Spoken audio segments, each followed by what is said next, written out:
how to flip a house and rent it out. In this video, you're going to learn how to flip a house specifically to make it a rental, how to fix it up strategically, and how to turn it into a cash flowing rental, all with one strategy. Did you know you can flip and hold the same property? It's called a flip to hold strategy. But you want to make sure you look for very specific things before you just jump right in. In this video, I'm going to show you how to turn a rehab project into a rental that generates income and builds wealth. You do not have to choose between fast cash from flipping or long-term wealth from rental. In this strategy, you can have them both. So this doesn't work with every single house you're going to flip. Number one, what is your strategy? Where are you in your journey? Do you need to have a large chunk of cash now? How large of a chunk? If you flip a house, you'll make the most money. In this strategy, I'm going to teach you how to flip a house to rent, pull out some money, so a chunk of cash, maybe $15,000, $20,000, and still be able to hold in the property long term. If your goal is eventually to have long-term wealth created by rentals and be able to have huge tax deductions, then this is going to be for you. So here we go. It all starts by selecting the right property. Now you have the strategy, you know what you want. Now you have to have the right property. Now, what does that property look like? Well, it's probably not going to be a 5,000 square foot beautiful home that's on the beach someplace. That's not the kind of rental you want to look for. You want to look for what we call the 1% rule. The 1% rule is this: if a house is worth $200,000, will it rent for 1% or $2,000 of the value of that house? If the monthly rental is about 1% of the overall value of the house, you probably have a good deal on your hands and you want to investigate further. I'm going to encourage you to always buy that property with what I call instant equity.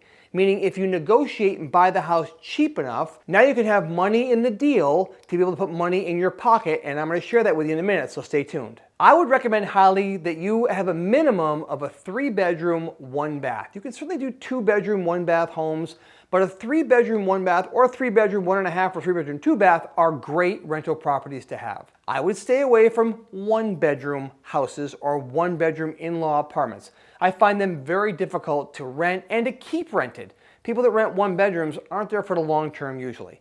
And if they are there, they're not always great tenants for some reason. I'd also stay away from any house that has an HOA or a homeowners association or Karens that are all around there making sure that you are compliant with everything they do.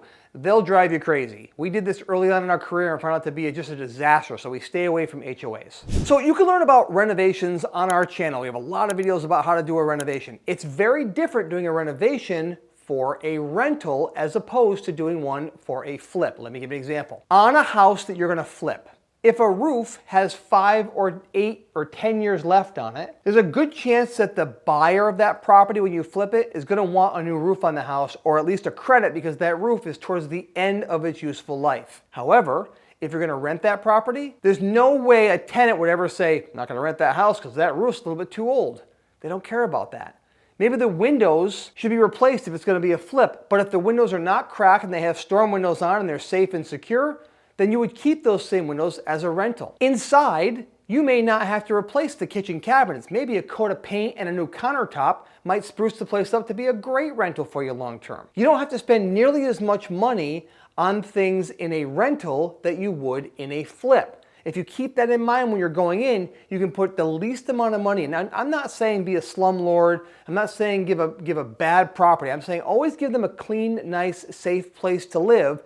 But don't renovate the house like you were going to flip it. And don't renovate it like you would live in it. Nobody will ever take care of your property like you will take care of your property. You'll have to get used to that. Where I used to live in upstate New York, I would drive by 4 of my rentals on this certain path I would take to the office every day. And every day I would go by and this one vehicle was parked on the lawn. Now, I do not manage my own properties, and I recommend that you don't either. Again, watch videos on all about how to use a property management company on our channel, but I don't manage my own properties. And I drove by this house and they always had their car parked on the lawn. And I would call the management company and say, hey, this guy on so-and-so street's got his car parked on my lawn again. And about the 3rd time in that I called the management company, he called me and said, Glenn, he pays his rent every month on time. He smokes outside the house. I said, I did see that. I see he's outside smoking. He said, yeah. And they're really good tenants. They've been there for 2 years and they never miss a beat. And it's just grass. And I said, okay, I hear you loud and clear. The point is, I was making a big deal of something that wasn't a big deal. The guy's not going to care about the house like he lives there. And at the end of the day, it's just grass seed and the guy pays rent. right? So just keep that in mind as you're going forward. Don't renovate the house so beautifully that they're going to destroy things just by their normal course of not taking care of it like you would if you lived there. So on the rental, now you've got the property. We talked about being a 3-1 and what it has to be and what you have to, repair or what you don't have to repair to make it a great rental. Now let's talk numbers. You maybe heard the BIERRRR Method. Well, if you heard of that, maybe you haven't. I'm going to tell you what I call it. I call it the BIERRRR Method. The BIERRRR Method it's BIERRRR. Maybe an extra R there, I don't know. It's buy with instant equity.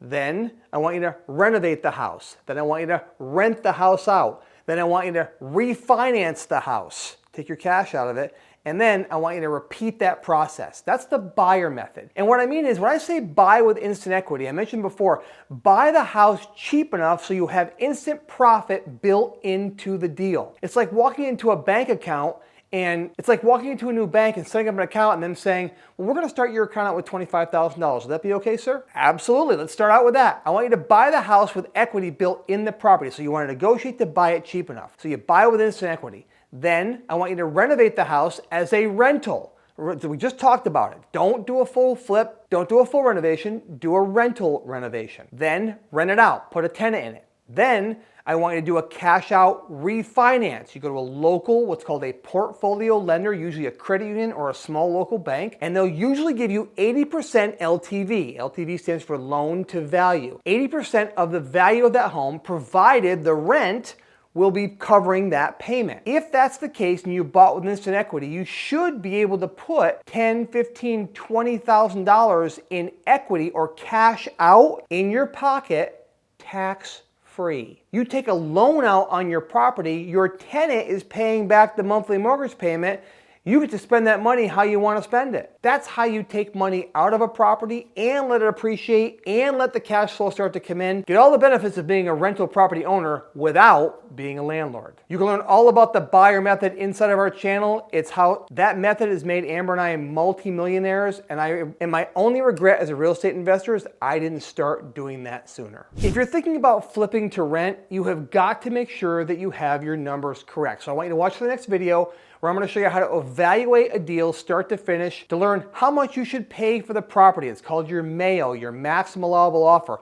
What the ARV should be, or the after repair value on that property. And that's important when you're talking about doing a cash out refinance and also adjusting your numbers to make sure that you're adjusting it for a rental repair and renovation, not for a flip.